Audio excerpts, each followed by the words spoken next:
쉬리쌤입니다. 반갑습니다, 여러분. 요양보호사 시험 대비 30회 기출분석 특강 1교시 3부 시간입니다. 문제 11번부터 함께 풀어보도록 하겠습니다. 준비되셨죠? 출발! 문제 11번 침상체위 변경 시 대상자가 뒤에서 음란한 농담을 하며 껴안을 때 대처 방법은 1번 큰 소리를 지르며 수치심을 준다. 2번 하지 말라고 단호하게 거부한다. 3번 아무렇지 않은 듯 하던 일을 계속한다. 4번 음란한 농담의 내용을 듣고 웃으며 받아친다. 5번 넓은 마음으로 이해하고 조용히 자리를 피한다. 정답은 2번입니다. 자, 이 경우에 대상자가 음란한 농담을 하고 껴안았죠? 그래서 내가 기분이 나쁘고 수치심을 느꼈다. 그러면 지금 성희롱 당한 거죠. 자, 음란한 농담은 언어적 행위의 성희롱이고요. 껴안았다 그러면 신체적 행위의 성희롱입니다. 자, 성희롱을 당했을 때 요양보호사의 대처는 매우 중요합니다. 첫 번째 어떻게 해야 되냐면 단호하게 싫다라고 거부해야 합니다. 매우 중요한 거예요. 단호하게 싫다라고 거부 의사를 반드시 표현하셔야 됩니다. 그리고 두 번째, 계속 이렇게 하시면 가족에게 알리겠다, 센터에 말하겠다, 책임자에게 알리겠다, 이렇게 말씀하시면 됩니다.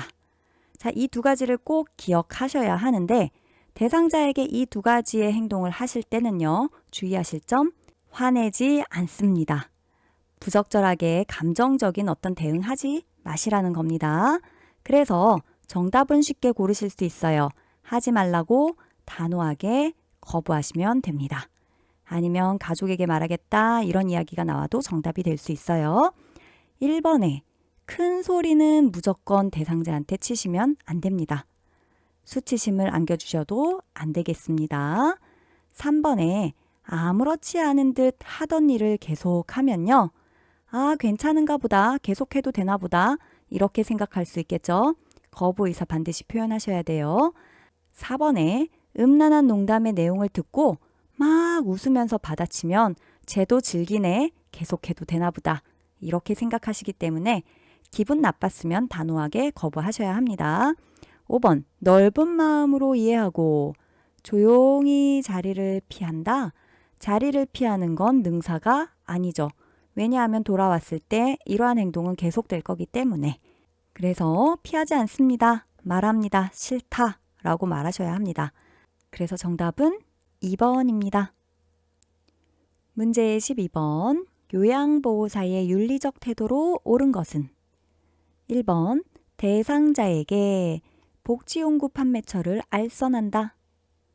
2번 대상자의 요청이 있으면 타 기관에 의뢰한다.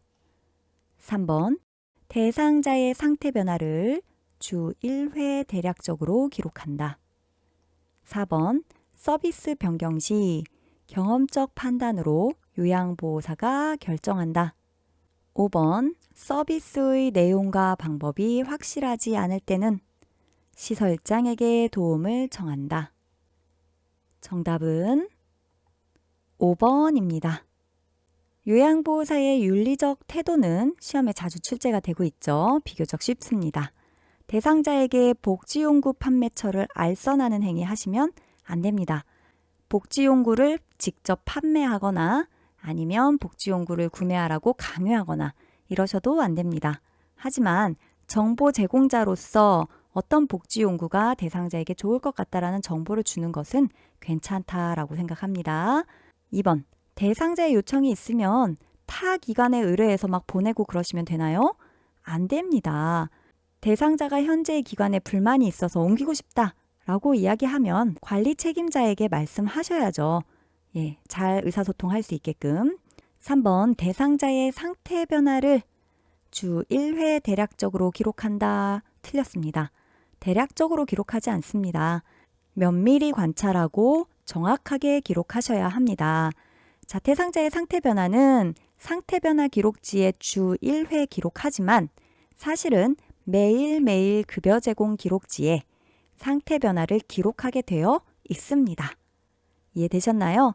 급여 제공 기록지에 특이사항란에 특이한 부분이 있으면 꾸준히 잘 적으시는 게 훨씬 더 좋습니다. 자, 4번 서비스 변경 시 경험적 판단으로 요양보호사가 결정하시면 절대로 안 되고요. 서비스를 변경하거나 어떤 추가나 방법을 바꾸거나 이런 경우는 반드시 보고해야 되는 상황이죠. 5번에 서비스의 내용과 방법이 확실하지 않아요. 그러면 요양보호사의 판단으로 하지 않습니다. 어떻게? 시설장에게 도움을 청하셔야 합니다. 묻고 하시는 게 가장 안전합니다. 정답 5번입니다. 문제 13번. 대상자가 선홍색 혈액과 점액이 섞인 설사와 변비를 반복할 때 의심할 수 있는 질환은 1번 대장암, 2번 식도암, 3번 담석증, 4번 신부전, 5번 신부전. 정답은 1번 대장암입니다. 자, 13번부터는 2단원과 관련된 내용입니다. 생각보다 어려워요. 선생님들 공부 제대로 하셔야 합니다. 자, 선홍색 혈액과 점액이 섞인 설사와 변비. 이거 지금 어디에 문제가 있냐면 똥에 문제가 있는 거예요. 그쵸? 똥은 건강을 알 수 있는 아주 중요한 척도가 됩니다. 그런데 혈액과 점액이 섞인 똥, 설사와 변비, 그러면 우리는 대장암을 의심할 수 있습니다. 선생님, 입이 있고 항문이 있어요. 그러면 입, 식도, 위, 소장, 대장, 그리고 항문까지 이렇게 음식물이 이동하는 길이랍니다.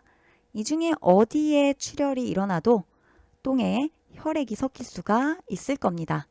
그런데 이제 위쪽으로 출혈이 일어나면요. 똥 색깔이 약간 짜장면 색깔이 돼요. 물론 피 색깔, 선홍 색깔일 수도 있겠지만 일반적으로 그래요. 그럼 이제 위 아래쪽에 문제가 있다라고 보시면 될 것 같고요. 식도암 아니라고 보시면 되고 담석증은 요 담이 쓸개거든요. 그 부위에 돌이 생기는 거고요. 우리 쓸개의 그 쓸개즙은 지방의 소화와 관련이 되어 있거든요.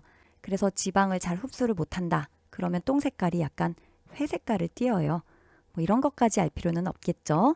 그리고 4번의 심부전, 심장이 온전하지 못하다. 그래서 심부전이라고 이야기했어요. 심장이 온전하지 못하다는 이야기는 심장이 펌핑을 팍 해갖고 머리부터 발끝까지 피를 골고루 보내주지 못한다는 거죠. 그러면 필요한 곳에 산소와 영양분이 온전히 공급이 안 되니 어떤 일이 벌어진다? 의식이 흐려질 수 있고 숨이 가빠서 호흡곤란이 올 수 있고 피로나 부종이 생길 수가 있습니다. 매우 피곤하겠죠? 그 다음에 5번에 신부전, 신장이 온전하지 못하죠. 신장은 뭐하는 곳? 소변 만드는 것과 관련이 되어 있습니다. 소변과 관련된 여러 가지 문제들이 발생하겠네요. 거품이 나는 소변, 냄새가 나는 소변, 피가 섞인 소변, 이런 문제가 여기 위에 있어야 되겠죠?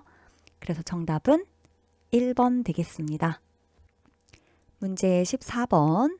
노인에게 변비를 유발시킬 수 있는 요인으로 옳은 것은 1번 식사량 증가, 2번 배변 반사 증가, 3번 저장 능력 증가, 4번 마약성 진통제 사용, 5번 고섬유질 음식 섭취 증가.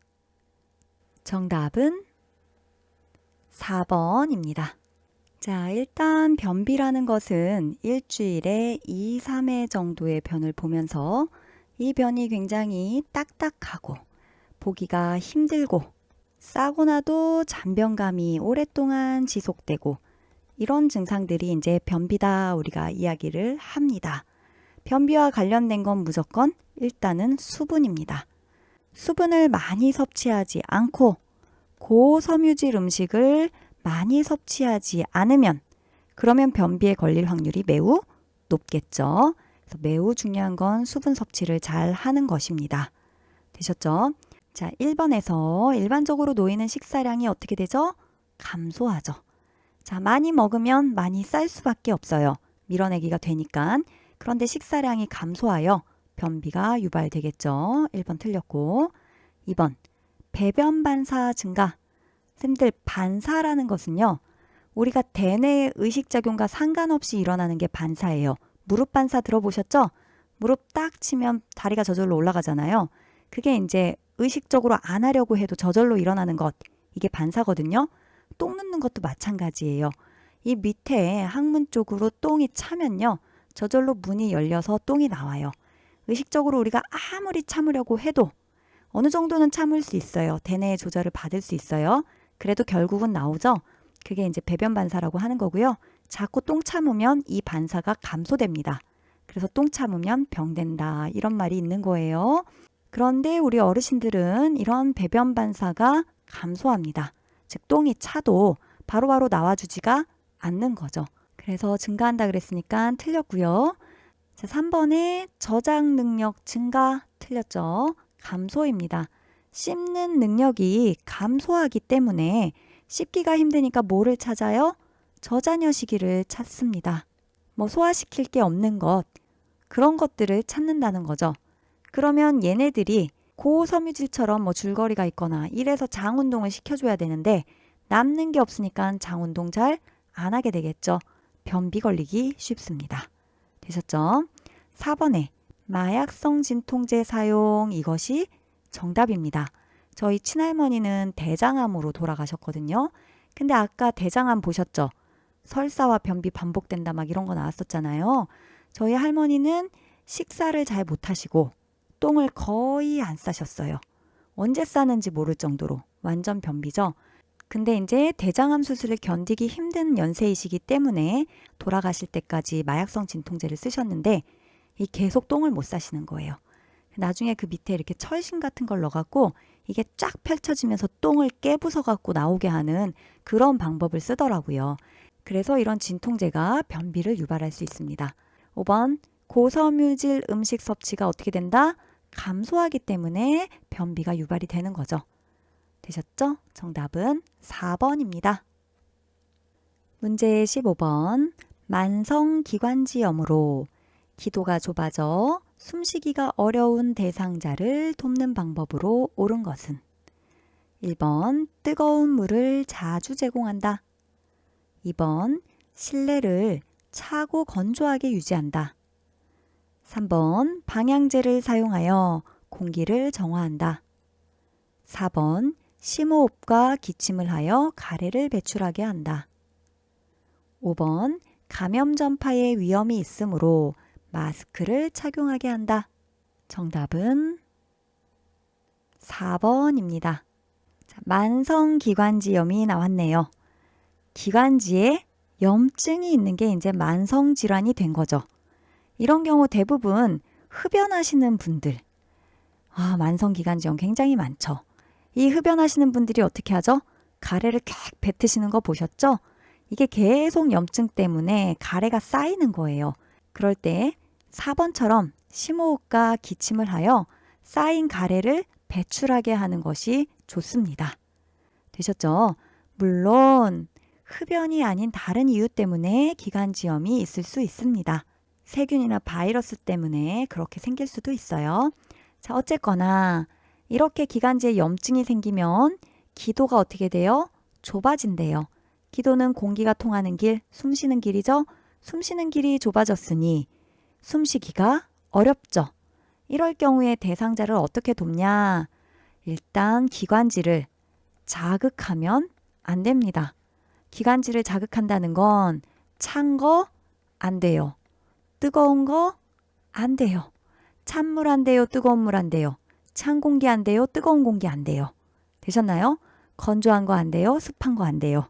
다 자극이 됩니다. 온도 차이도 안 돼요. 되셨죠? 어쨌거나 기관지에 자극을 주는 행동은 다 안 좋습니다. 그런데 제가 아까 담배 피는 분 예를 들면서 가래가 많이 발생한다 그랬죠? 이 가래를 물키기 위해서 어떻게 해줘요? 약을 먹거나 물을 많이 마시는 것이 좋습니다. 약이라는 것은 가래를 제거하는 거담제 이런 거 있죠? 저도 맨날 먹는데 진해 거담제. 그런데 가래를 제거하는 약, 그리고 숨쉬기 쉽도록 기관지를 좀 확장시키는 기관지 확장제를 쓰셔도 되겠습니다. 그건 의사의 처방에 의해서 하는 거고요. 우리가 할 수 있는 건 물을 많이 마셔서 가래를 묽게 만들고 뱉어낼 수 있게 기침을 통해서 그렇게 하시면 됩니다. 그래서 정답은 4번 쉽게 찾으실 수 있고요. 1번에 뜨거운 물을 자주 제공한다. 자, 물은 제공하는 게 맞아요. 그런데 뜨거운 건 어떻다 그랬어요? 자극이 된다 그랬잖아요. 안 돼요. 찬물도 안 돼요. 자, 2번 실내를 차고 건조하게 유지한다. 안 되죠. 찬 공기 안 좋다 그랬죠? 그 다음에 건조한 것도 안 좋습니다. 습한 건 더 안 좋습니다. 3번에 방향제를 사용하여 공기를 정화한다? 아니죠. 방향제도 자극이 될 수 있습니다. 안 되십니다. 5번 감염 전파에 위험이 있다 그랬는데 틀렸죠. 자, 만성기관지염은 일반적으로 비감염성 질환입니다. 따라서 마스크를 착용하지 않습니다. 그래서 정답은 4번입니다. 자, 수고하셨습니다. 오늘 강의는 여기까지입니다. 어려우셨죠? 2단원 문제가. 조금만 기다렸다가 30회 기출 분석 1교시 4부에서 만나도록 하겠습니다. 그럼 그때까지 열공!